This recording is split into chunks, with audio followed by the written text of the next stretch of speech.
Trafiła do nas Toyota RAV4 2016 rocznik. Autko jechało i nagle przestało jechać. Silnik nie odpala, temu trafiło do nas na lawecie.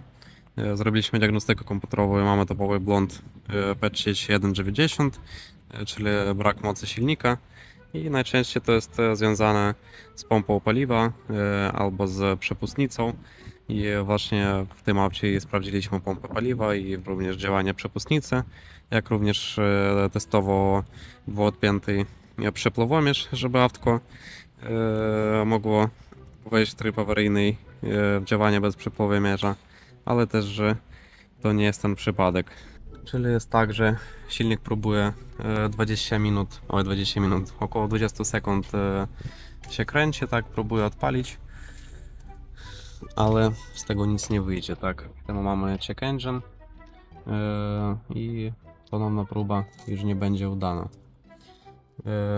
I tu, jeżeli chodzi o diagnostykę komputerową, tak, to mamy ten błąd P3190, z którym mamy do czynienia, i te dwa błędy mamy od odpiętego przepływomierza, bo w taki sposób też można sprawdzić, czy się nie popsuł przepływomierz.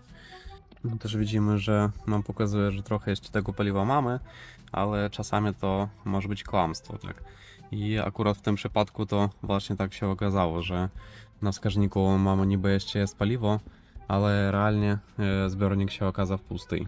I zaraz wam pokażę, z jakiego powodu.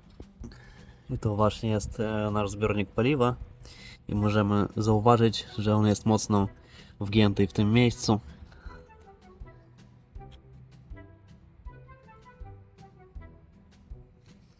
I właśnie akurat w tym miejscu u nas wchodzi pompa paliwa. Również tam jest taka dźwignia, która pokazuje, ile tego paliwa mamy w zbiorniku.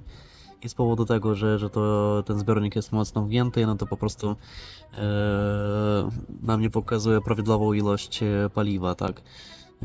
No i konkretnie w tym przypadku ten zbiornik trzeba wymieniać, a chwilowo, żeby autko odpaliło, no to po prostu w trybie online zaraz z wami zalejemy 10 litrów benzynki i spróbujemy ponownie odpalić autko. Mamy 10 litrów świeżo kupionej benzynki i wlewamy. No i co, benzynka jest zlana, tym razem z wami teraz spróbujemy odpalić.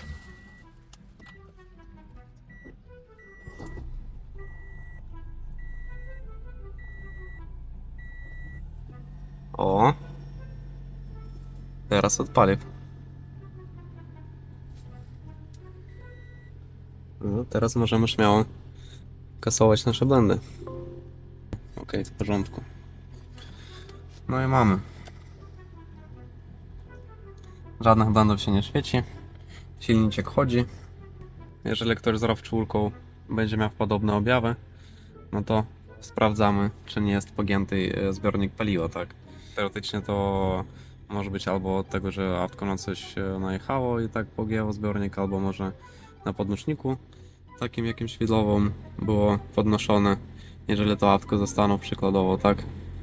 Temu dobrze wiedzieć.